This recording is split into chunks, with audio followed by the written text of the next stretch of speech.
미나상 건니치와. 지난 시간에 히라가나의 기본 글자를 살펴봤습니다. 여기에 추가로 더 알아야 될 글자들이 있어서 오늘 소개를 해드리겠습니다. 그리고 마지막에 가타카나에 대해서도 간단하게 소개하겠습니다. 한국어와 발음이 같지는 않지만 한글에도 기역과 키읔이 있듯이 히라가나에도 그와 크가 있습니다.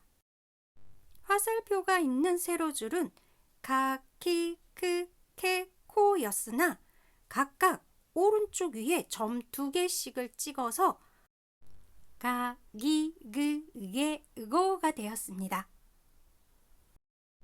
이번에 화살표가 가리키는 세로줄 5개는 사, 시, 스, 세, 소 였으나 오른쪽 위에 점 2개를 찍음으로 인해서 자, 지, 즈, 제, 조가 되었습니다. 이번에 화살표가 가리키는 세로줄 5개는 다, 치, 즈, 대, 토 였으나 오른쪽 위에 점 2개를 찍어서 다, 지, 즈, 대, 도 라는 발음의 글자가 되었습니다.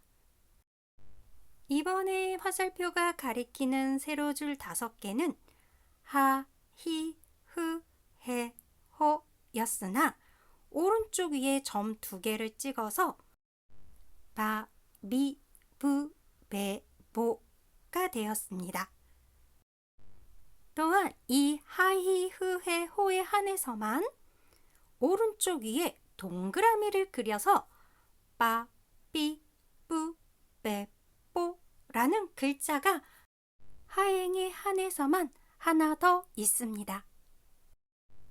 지금까지 카행, 사행, 타행, 하행의 타금, 반타금을 공부했습니다. 이번에는 히라가나의 2 글자가 합쳐져서 하나의 발음을 나타내는 문자를 살펴보도록 하겠습니다. 빨간색이 가리키고 있는 2단에 해당하는 기시, 지니, 히미, 리와 화살표가 가리키는 세로줄 야, 유, 요를 각각 하나씩 조합해서 또 하나의 발음을 만들 수가 있습니다. 이건 기본 글자뿐만 아니라 타금, 반타금도 마찬가지로 조합을 해서 만들 수가 있습니다. 지금 보고 계시는 표가 아까 말씀드린 2단과 야, 유, 요를 조합을 해서 만든 글자표입니다. 여기에서 주의할 점은 야, 유, 요는 오른쪽에 밑에 작게 써야 한다는 것입니다. 키와 야가 만나면 캬, 키와 유가 만나면 큐, 키와 요가 만나서 쿄라는 발음을 나타냅니다. 이번에는 초금에 대해서 말씀드리겠습니다. 히라가나 중에 쯔라는 문자가 있었는데요.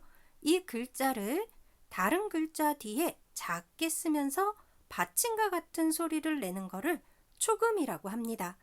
예를 들어서 아라는 글자 다음에 이 작은 쯔를 쓰게 되면 앗과 같은 발음이 나는데요.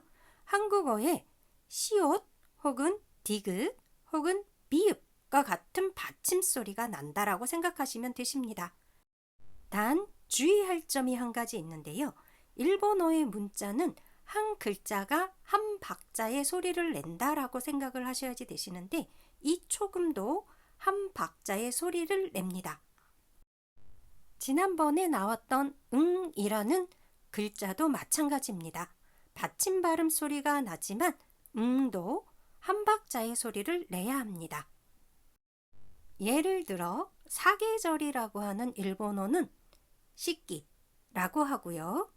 습기라는 단어는 시기라고 해서 3박자의 소리가 납니다. 이상으로 일본어의 기본 발음을 살펴봤습니다.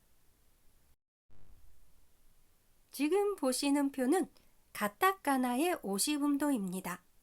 히라가나와 동일하게 다 발음을 갖고 있지만 표기가 다를 뿐이라고 생각하시면 되십니다.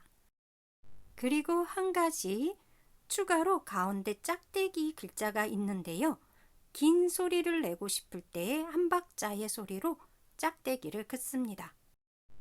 가타카나는 주로 외래어라든지 의성어, 의태어를 나타낼 때 표기되곤 합니다. 예를 들어 케이크는 일본어로 케이키라는 세 박자인데요. 가타카나의 케, 그리고 장음, 가운데 짝대기, 그리고 키라는 글자로 표현을 하곤 합니다. 마지막으로 하나 더. 일본어의 표기 방법은 히라가나, 가타카나만 있는 게 아니라 한자 표기도 있습니다.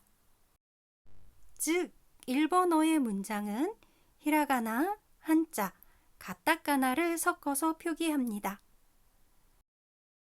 일본인들에게조차도 읽기 어렵고 쓰기 어려운 한자가 많이 있습니다. 학습하시면서 한자를 못 읽는다든지 쓰기 어렵다라고 해서 좌절하실 필요는 절대 없습니다. 회화 위주로 연습하시면서 글자는 서서히 눈으로 익혀갔으면 좋겠습니다. 그럼 오늘은 여기까지입니다. 장시간 너무 수고 많으셨습니다. それじゃ今日はここまでです。皆さんありがとうございます。お疲れ様でした。